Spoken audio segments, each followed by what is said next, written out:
Boko nini njila de naktim Cristo? Boko nini njila de naktim Cristo? A resposta é do saladonu. Podemos falar tudo junto? Do saladonu. Não falei, irmãos, mantenha na paz de nosso Senhor e Salvador Jesus Cristo. Saúdo a amada igreja com a paz de nosso Senhor e Salvador Jesus Cristo. Então, a primeira língua é a minha língua materna, que é Pepel.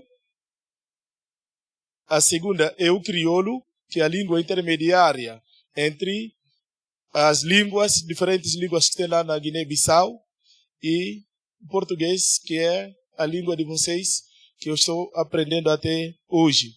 Sabem que a Guiné-Bissau é colonizada pelos portugueses. E nós só aprendemos o português quando entramos na escola. Mas mesmo assim, até hoje ainda tem resistência para falar o português. Estou melhorando cada vez mais por causa da convivência com a família e também como professor, que já vão lá aos 30 anos como professor. Então agradeço a Deus por esta oportunidade. Vou cantar umas músicas na minha língua materna para vocês terem a ideia como é que é, às vezes, o nosso louvor lá, como é que é o nosso culto. Diz assim: Bonanja, Ushisakoi, Bonanja, Ushisakoi, Bonanja, Merosa. Bonanja, Ushisakoi, Bonanja, Ushisakoi, Bonanja, Merosa. Bonanja, Bonanja, Jesus oi, Aunanja. Aunanja, Aunanja, Merosak. Aunanja, Aunanja, Jesus oi, Aunanja. Aunanja, Aunanja, Merosak. Irampo Jesus, Iranjum Kayan, Kumo Ekandar, Yar Merosako. Irampo Jesus, Iranjum Kayan, Kumo Ekandar, Yar Merosak. Irampo Jesus, Iranjum Kayan, Kumo Ekandar, Yar Merosako. Irampo Jesus, Iranjum Kayan, Kumo Ekandar, Yar Merosak. Jongo longo, jongo longo, jongo longo, ursila unjina parje kape, jongo longo, jongo longo, jongo longo, jongo longo, ursila unjina parje kape, jongo longo. São 3 músicas seguidas. A primeira fala assim: Bonanja, Ushisako, que é o nome da nossa filha, da nossa primogênita, que Deus está conosco nesse mundo. E depois, a outra música fala assim que estou livre de uma vez para sempre, que foi Jesus que me libertou. E se não fosse Jesus também, até agora eu estaria no mundo fazendo a vontade do diabo. Então são 3 músicas ligadas. Vamos abrir a nossa Bíblia no livro de Salmos. Salmos 96.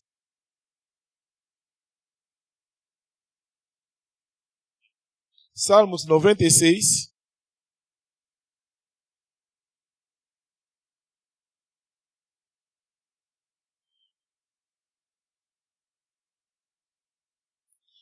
Que diz assim: Cantai ao Senhor um cântico novo, cantai ao Senhor todas as terras, cantai ao Senhor, bendizei o seu nome, proclamai a sua salvação dia após dia. Anunciai entre as nações a sua glória, entre todos os povos as suas maravilhas. Porque grande é o Senhor e muito digno de ser louvado, temível mais que todos os deuses, porque todos os deuses dos povos não passam dos ídolos. O Senhor, porém, fez os céus. Glória e majestade estão diante dele. Força e formosura no seu santuário.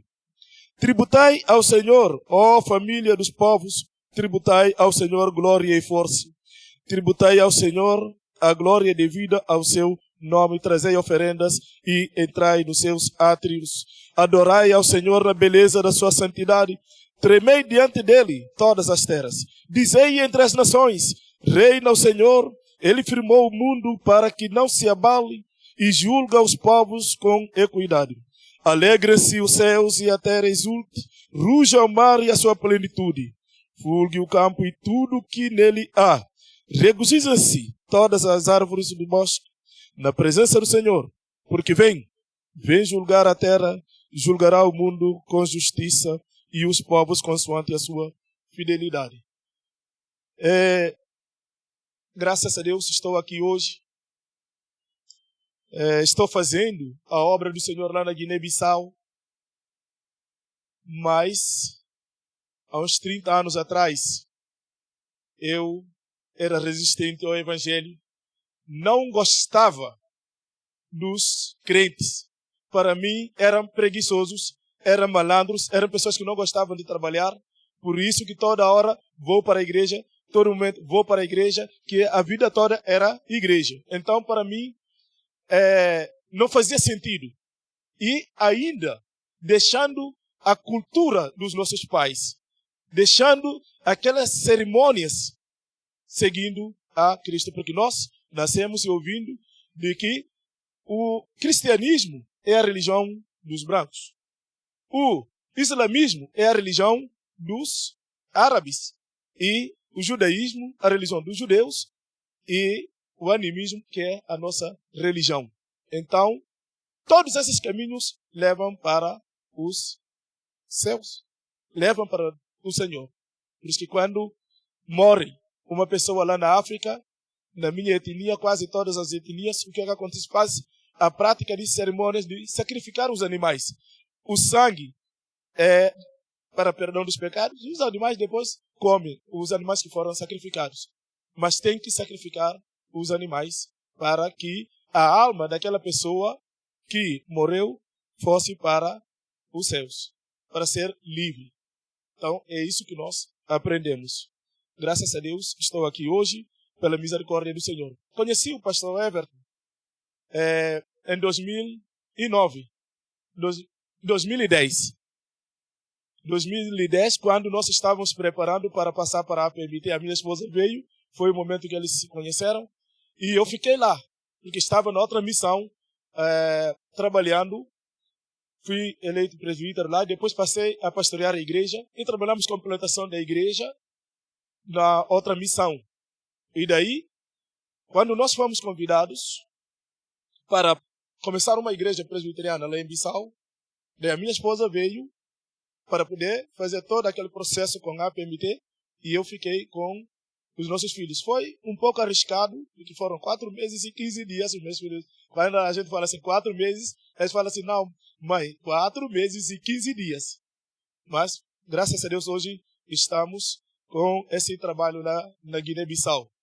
E aconteceu o seguinte, quando eles já estavam arrumando as malas, tudo nas costas para ir embora, para entrar no carro que eu tinha, um Mercedes bem antigo lá, a primeira coisa foi o pneu que furou, lá na frente da casa. Fui e troquei o pneu. Agora, para ligar o carro, não pegava. Aí eles, né, porque senão iam perder o voo. Ele e o pastor Agripino. Eu falei, pastor, não tem como. Nessa hora, para encontrar pessoas para ajudar a empurrar o carro, não tem como. Vocês têm que me ajudar. Eles empurraram o carro até que o carro, né, como vocês falam aqui, né, aí o carro pegou e levei eles para o aeroporto. Foi uma das recordações. Quando nós chegamos aqui, ele lembrou dessa história. Foi o que aconteceu. Foi o momento também que eu conheci eles e depois mudamos daquele bairro e fomos onde nós temos o trabalho hoje. Quando eu nasci, o meu pai contaram a história para mim que me pegou e falou assim, eu brinco que fiquei mais preto na minha família, nos meus irmãos, porque nasci de noite. Eu falo assim, meia-noite, como é que vai? Não tinha claridade, né? Então, por isso que eu fiquei assim, eu costumo brincar assim, mas dizem que o meu pai me pegou e falou assim, essa aqui vai ser o meu branco. O branco é modo de viver, que eu ia ser uma pessoa diferente de toda a família, de todos os outros irmãos. Então, com 5 anos, o meu tio foi lá e me levou para onde ele estava. Era professor já na época. Com 5 anos de idade. Lá é normal, até de 2 anos. de alguém, um membro da família, e pegar um parente e levar para ajudar na educação. Porque como poucas pessoas que têm estudos, então aí a família confia, entrega essa pessoa, todos os filhos, assim, os parentes, para poder ajudar também para estudar. Foi o que abriu as portas para eu poder sair debaixo dos meus pais, mas sempre sentia falta deles. De vez em quando eu ia também visitar. E depois estudei no internato. O internato era dos filhos dos órfãos da guerra colonial, porque nasci depois da guerra da independência. Então estudei nesse internato por 9 anos. Perdi 2 bolsas porque os diretores na época venderam a minha bolsa. Selecionavam os melhores alunos. Uma bolsa era para Portugal e depois a segunda bolsa para Cuba. Mas todos foram vendidos. Aí eu fiquei sabendo disso, me revoltei e tornei uma criança naquela época muito rebelde. Com 12 anos comecei a beber também. 12 anos comecei a beber e quando já estava sentindo que tinha força para qualquer coisa, aí era briga. Se nunca ouviram dizer que a pessoa era viciada na briga, eu era viciado na briga.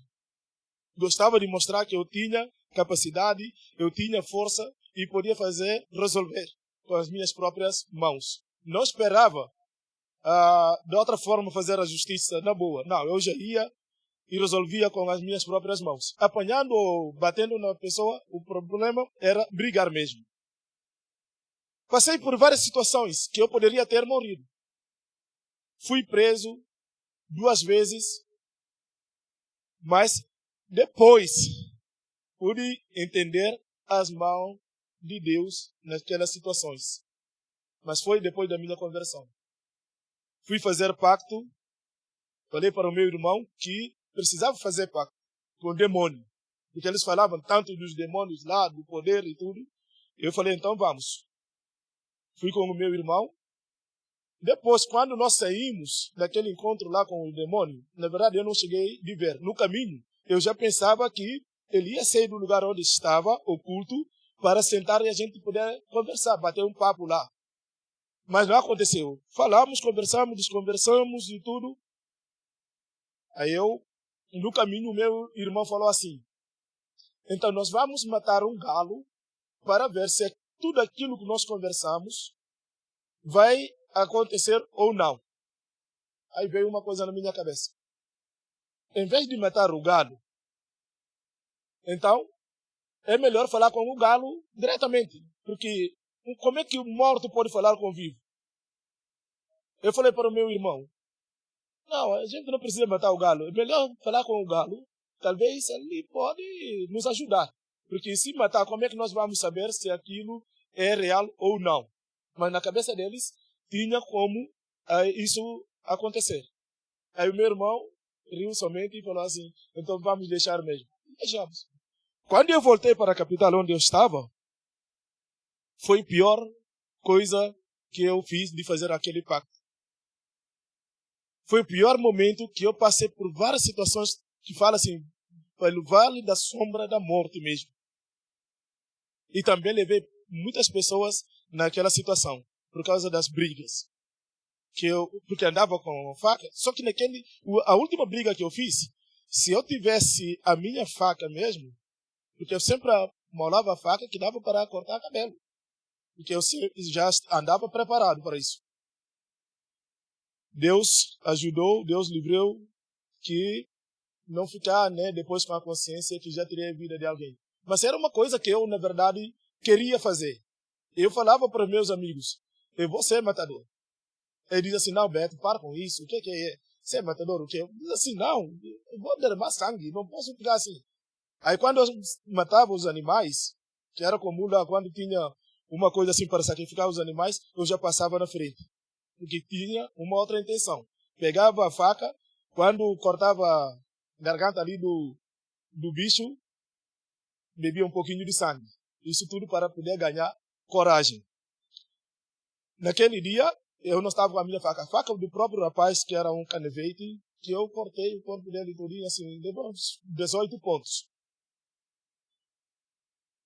As pessoas, os meus amigos, ficaram sabendo disso e falaram assim, Beto, você precisa ter mais materiais, né? Além da, eu andava com 2 facas, uma no pé, na cintura, com corrente e gás. Aí me prometeram mais pistola. Eu falei, já é demais. Aí não vou entrar mais nessa questão. Quero formar a minha família. Eu não tinha filho, não tinha mulher, não tinha nada. Quero formar a minha família. Deu. Eu vou colocar limite aqui.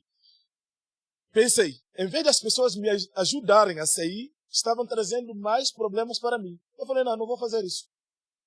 Eu vou procurar esse Deus que os meus primos me falavam, que eram crentes já na época, dizia assim para mim, Beto, um dia você vai se converter, vai tornar crente e vai tornar pastor.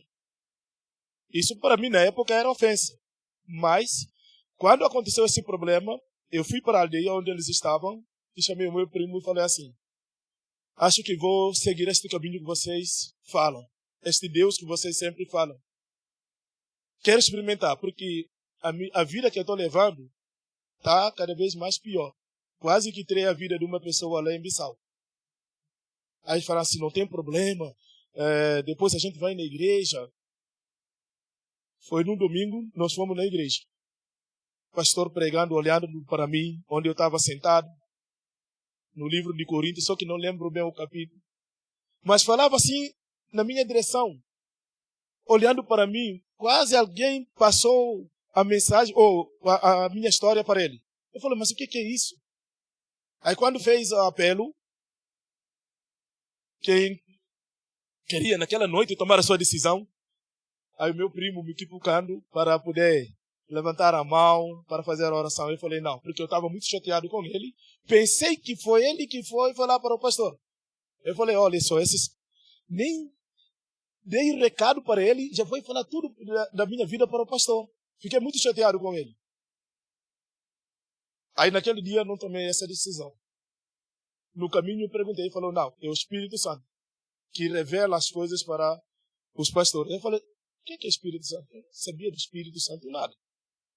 Aí no outro domingo fomos para a igreja novamente, que já foi no dia 31 de agosto.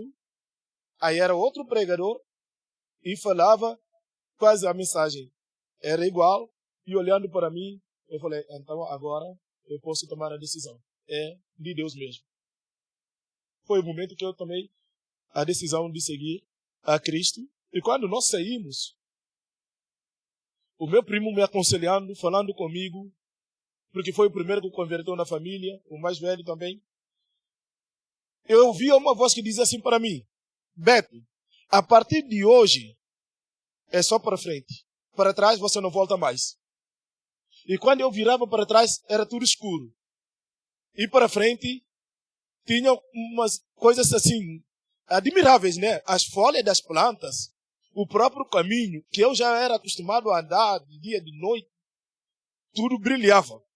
Brilhava, dava um brilho assim que eu assustei. Pensei que ia morrer. Agora, a voz dizia, não volta para trás. Eu falei, se eu voltar para trás, vou morrer no pensamento, né? Vou morrer. Se seguir também para frente, vou morrer. E agora? Mas continuei andando ou escutando a voz dizendo, é só para frente.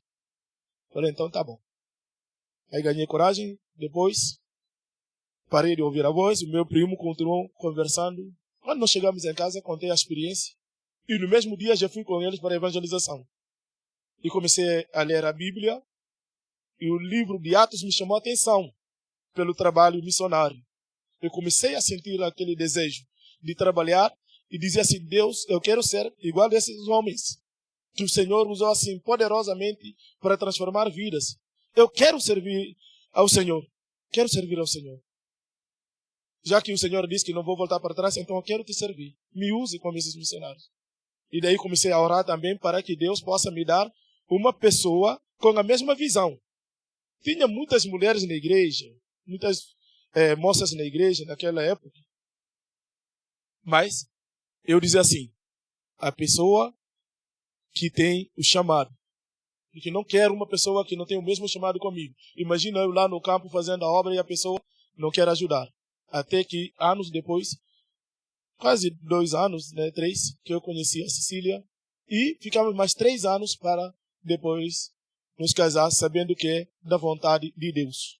Não é questão de oportunidade, talvez para vir para o Brasil, como na época muitos estavam pensando que talvez se eu viesse com ela, né, ia ficar aqui. O nosso líder mesmo pensa a mesma coisa. Quando nós sentamos, líder da Kairos, e falei, eu vim só para conhecer a família da minha esposa, depois fazer o treinamento e voltar para o campo. Ele ficou parado assim, olhando para mim, né, admirado alguém falar isso. Então fiquei um ano, fiz o treinamento e voltamos, trabalhando na plantação de igreja. E depois mudamos para a APMT, como nós vimos de manhã, começou com 6 pessoas, minha família e mais meus 2 primos, e o trabalho para a honra e a glória do Senhor crescendo lá na Guiné-Bissau. Então é assim que Deus transforma vidas. E hoje estou aqui no meio de vocês e ainda aquilo que eles falaram, os meus primos, se cumpriu.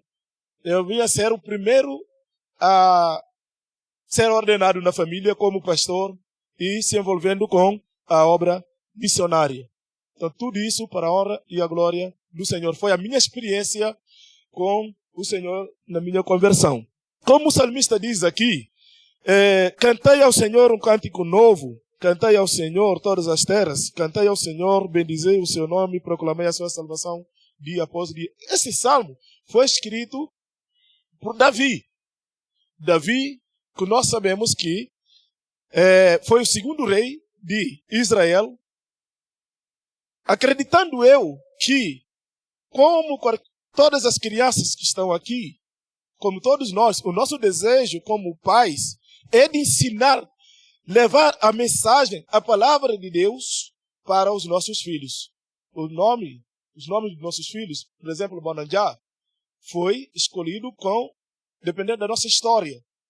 Deus está conosco, o Shibonanjá, e ensinando isso para os nossos filhos. Depois veio Buarnolong, Deus é fiel para sempre, Buarnolong. E o Shilawunji, Deus que me salvou. Quando eu converti, a minha oração sempre foi, Senhor, os meus filhos, que sejam para ti. Quero a partir da minha geração. Os meus pais não te conheceram, mas o Senhor me deu esse privilégio, o Senhor me deu essa oportunidade. Então quero também que os meus filhos, a minha geração daqui para frente, não desvie deste caminho. Porque a experiência que eu tenho contigo, que eu estou tendo, não existe outro lugar, não existe um outro Deus, além desse Deus que nós servimos. Para onde irão, né, os meus filhos? Então sempre foi a minha oração. E graças a Deus, os meus filhos estão aqui e crescendo nesta obra, olhando para a missão dos pais lá na Guiné-Bissau. Certamente, Davi ouvia a história dos seus pais sobre o Deus que lhes tirou do Egito, como fez as maravilhas até a terra prometida. Certamente isso passou de Jessé para o pai do Davi. E onde é que saiu? Também de Boaz e Ruth. E nós sabemos ainda de uma mulher moabita. Mas Deus tem os seus planos. E Davi levava isso a sério. Davi buscava este Deus. De uma família humilde, simples, na época que não era conhecido, que nem o rei sabia. Depois foi perguntar, este é filho de quem? Que foram falar para ele que é filho de...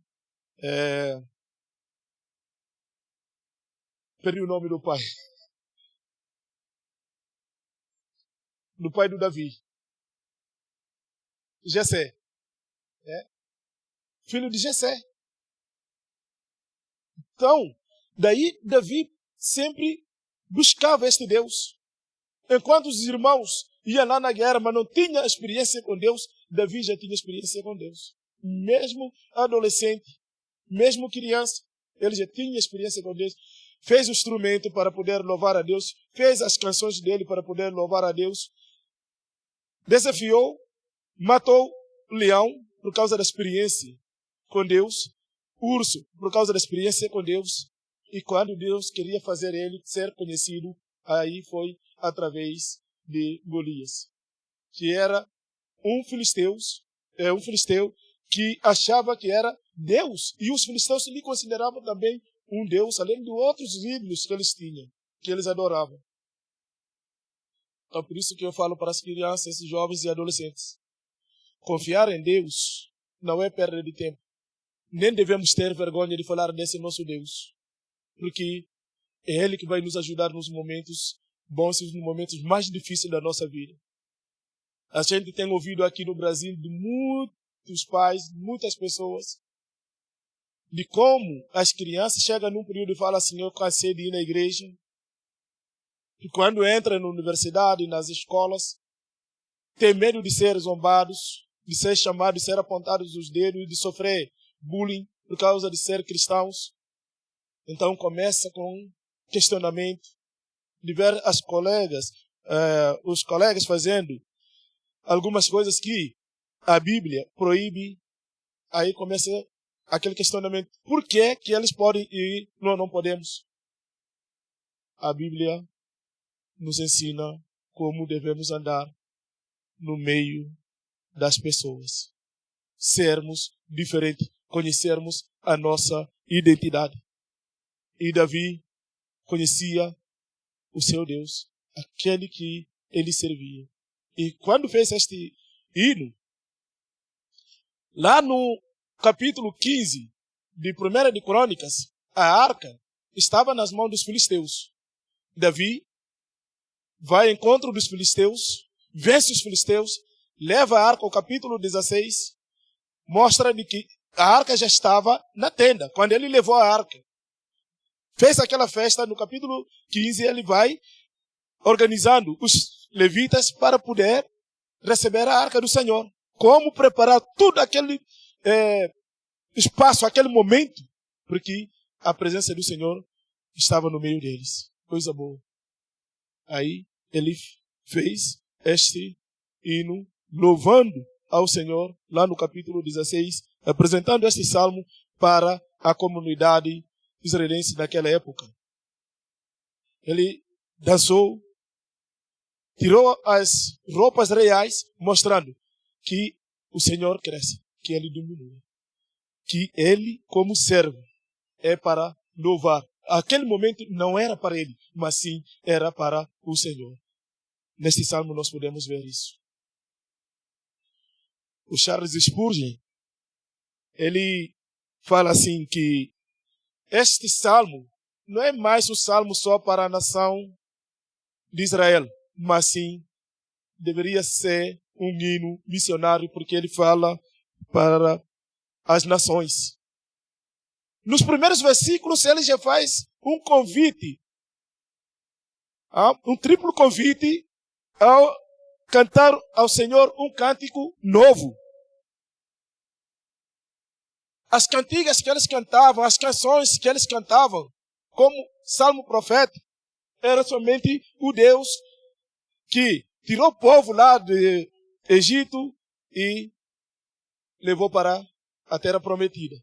Mas para nós hoje, a nossa canção é de um Cristo libertador. O Cristo que liberta, o Cristo que morreu por causa dos nossos pecados. Aquele Cristo que foi a razão da nossa existência e de estarmos aqui nessa noite. Você não está aqui por acaso. Nem porque estava passando, viu a porta da igreja aberta, falou, não, vou sentar. É porque Deus já tinha um propósito na sua vida. Por isso que você está aqui nessa noite. Então a nossa canção hoje é esse Cristo. Ele convida a nação. Cantai um cântico novo. Cantai ao Senhor. Todas as terras, cantai ao Senhor, bendizei o seu nome, proclamai a sua salvação dia após dia. O que nós devemos fazer hoje como cristãos é proclamar esta salvação dia após dia. Tanto criança, adolescente, jovem e todos nós.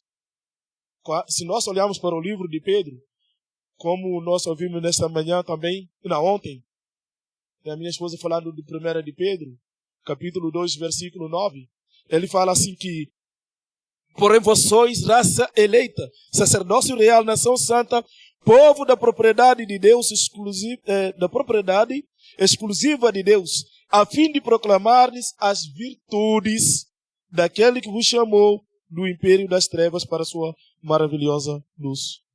Deus nos chamou com o propósito de proclamar as virtudes desse Deus. Foi Ele que nos chamou do império das trevas para a sua maravilhosa luz. Todos nós andávamos perdidos, mas hoje, por causa de Jesus Cristo, que deve ser adorado, que deve ser exaltado, através das nossas vidas, para aquelas pessoas que não nos conhecem, que digam assim, que esta aqui é o verdadeiro cristão. Ele pode me levar para o Evangelho, para esse Deus que ele se vibra, que ele conhece. Então, nós podemos ver isso como a primeira verdade, que todos os povos são convidados para adorar ao Senhor. E a outra verdade aqui é que os ídolos não têm poder para salvar. Davi vai dizendo isso aqui, que os ídolos dos povos, eles não têm poder. Nós ouvimos aqui que um dos piores ídolos hoje são os ídolos do nosso coração. Quando nós achamos que podemos fazer tudo. Golias achava que ele era o responsável, 40 dias desafiando o povo de Deus. Ele era Deus na sua cabeça. E os filisteus o tinham como Deus. E Davi, por tantas vitórias, por tanta adoração também que ele viu aquelas nações vizinhas fazendo, e ele percebeu de que o único que tem poder para salvar era o Deus de Israel, aquele Deus que fez os céus e a terra. Os ídolos do coração é pior que os ídolos que nós podemos encontrar no mundo. Quando nós começamos a pensar que nós podemos resolver tudo sem Deus. Por isso que muitas crianças ou muitos adolescentes jovens chegam num período e voltam para trás achando que eles podem resolver. Sem a ajuda dos pais, sem a ajuda de ninguém, só o seu conhecimento, a sua capacidade intelectual pode resolver os seus problemas. A sua forma de agir, o seu dinheiro pode resolver o problema. Pode até resolver, mas a salvação você não encontra. Você não encontra. A salvação é somente em Deus. Entregue a Deus todos os seus problemas. Não ache assim de que você já ultrapassou todos os níveis, então você é o próprio Deus. Você vai ouvir isso fora. Como o pastor Everton diz aqui, você vai dizer assim, ouça o seu coração, segue o seu coração. Não faça isso. Siga a Cristo Jesus. Porque ali você vai encontrar a salvação. Aqui no versículo 5 ele fala, porque todos os ídolos dos povos não passam de ídolos. O Senhor, porém, fez os seus e a terra, glória e majestade estão diante dele. Força e formosura no seu santuário. Este é Deus que nós servimos. Este é Deus que nós colocamos aqui, sentados nesse momento, para adorar, para servir. E a última verdade que nós podemos encontrar aqui é de que o próprio Deus disse que vai julgar o mundo com retidão, com justiça. Se na verdade todos os caminhos levam para os céus, por que você está aqui? Por que eu estou aqui? Este é o questionamento que eu faço para os meus conterrâneos lá na Guiné-Bissau. Se todos os caminhos levam para o céu, por que Jesus morreu? Por que Jesus veio a este mundo? Se através das minhas obras, através da minha forma, através daquilo que eu tenho confiança, pode me levar para o céu?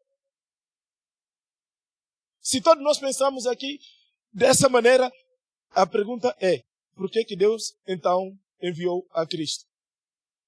Não valia a pena para que Cristo viesse e sofresse por causa dos nossos pecados. Mas como Deus é justo, como Deus é reto, como Deus cumpre com as suas palavras, Davi já fala disso aqui, que Deus vai julgar. Se você não quer cantar uma nova canção, quer dizer, não quer falar de Jesus Cristo, se você confia nos ídolos, então a salvação você também não terá. O próprio Jesus diz no livro de João, apóstolo, capítulo 14, versículo... Vamos ver.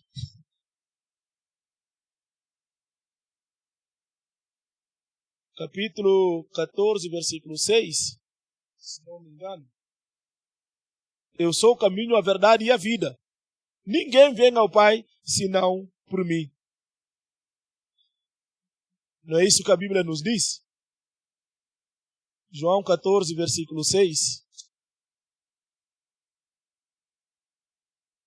Respondeu-lhe Jesus: eu sou o caminho e a verdade e a vida. Ninguém vem ao Pai senão por mim. Deus escolheu a Jesus Cristo para que nós possamos ter a vida eterna como o único caminho. Então, o cristianismo não é a religião dos brancos, o judaísmo não é a religião dos judeus, o islamismo não é a religião dos árabes, dos muçulmanos, e o animismo não é a religião dos africanos. Mas sim, Jesus, o caminho que leva para os céus. E ainda, fazendo tudo isso, Deus, aqui no livro de Filipenses, capítulo 2, versículo 9 a 11, diz assim: pelo que também Deus o exaltou sobremaneira e lhe deu o nome que está acima de todo nome, para que o nome de Jesus se dobre todo o joelho, nos céus, na terra e debaixo da terra, e toda língua confesse que Jesus Cristo é o Senhor, para a glória de Deus Pai. Aqui está bem claro de que o julgamento de Deus, quando Deus vir para levar a sua igreja, todos os joelhos, não adianta você negar a Cristo aqui na terra. Não adianta você abandonar, porque um dia você vai confessar isso. E o fim todos nós sabemos. Quem negar a Cristo aqui na terra, um dia você vai sofrer. E aonde? No inferno. Você que já tem oportunidade de conhecer este Deus, leve esta mensagem para aqueles que não conhecem. Todos nós somos convidados a cantar uma nova canção, a anunciar o Evangelho de Cristo para aquelas pessoas ainda que não conhecem. Tanto na sua escola, no seu trabalho, na sua caminhada, quando Deus lhe der a oportunidade para falar, não tenha vergonha. Não tenha medo, porque é Deus que está falando no seu coração para você falar para o filho dele que está naquele lugar, para transformar aquela vida. Então, por isso que está aqui. Nós somos chamados para sermos testemunhas de Cristo Jesus. Tem uns que têm chamado para ir fora do seu território, mas cada cristão é chamado para ser testemunho de Cristo Jesus. E Ele prometeu. Fazendo isso, Ele vai estar conosco até a consumação dos séculos. Amém? Agradeço a Deus por esta oportunidade de estar aqui nessa noite, de testemunhar aquilo que Deus fez na minha vida, antes da minha conversão, depois da minha conversão e ainda lá na Guiné-Bissau, porque é aquilo que Deus me chamou. Muitas pessoas me perguntam assim: Beto, você não vai ficar no Brasil? O Brasil é bom, o Brasil é gostoso, o Brasil tem tudo. Eu falo assim: posso ficar. É verdade, mas não é para isso que Deus me chamou. Eu quero voltar para a Guiné-Bissau. Eu quero ensinar o meu povo. Eu quero ver o meu povo na glória. Aqui tem vários pregadores, tem várias igrejas espalhadas, mas na Guiné-Bissau nós temos ainda dificuldade. Então, já tem também muitos guinenses, tenho uns 4, 5 primos que estão aqui, até crentes ainda, que já moram aqui, falam assim que não vão voltar mais para a Guiné-Bissau. Aí tudo bem, não querem voltar. Crentes que poderiam servir com a dificuldade que nós temos lá, ou no obreiros, para ajudar no trabalho. E aí, o Beto fica aqui. Não é que eu sou todo poderoso ou sou mais ousado. Tenho minhas limitações. Mas quem me dá força é o Senhor Jesus Cristo para seguir. Que Deus nos abençoe. Continue orando por nós. Agradeço essa oportunidade. Agradeço ao pastor de estar aqui. Vamos ficar de pé, vamos orar.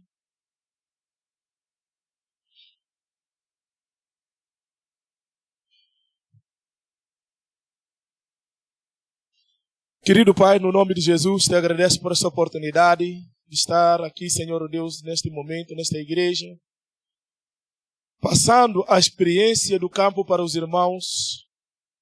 Deus, obrigado, ó Pai, por me ter chamado, por me ter, ó Deus, escolhido para a tua obra. Te agradeço a cada dia, Senhor Deus. Me dê a força, Senhor Deus, que eu preciso para prosseguir. Me ajude, Senhor Deus, e a minha família.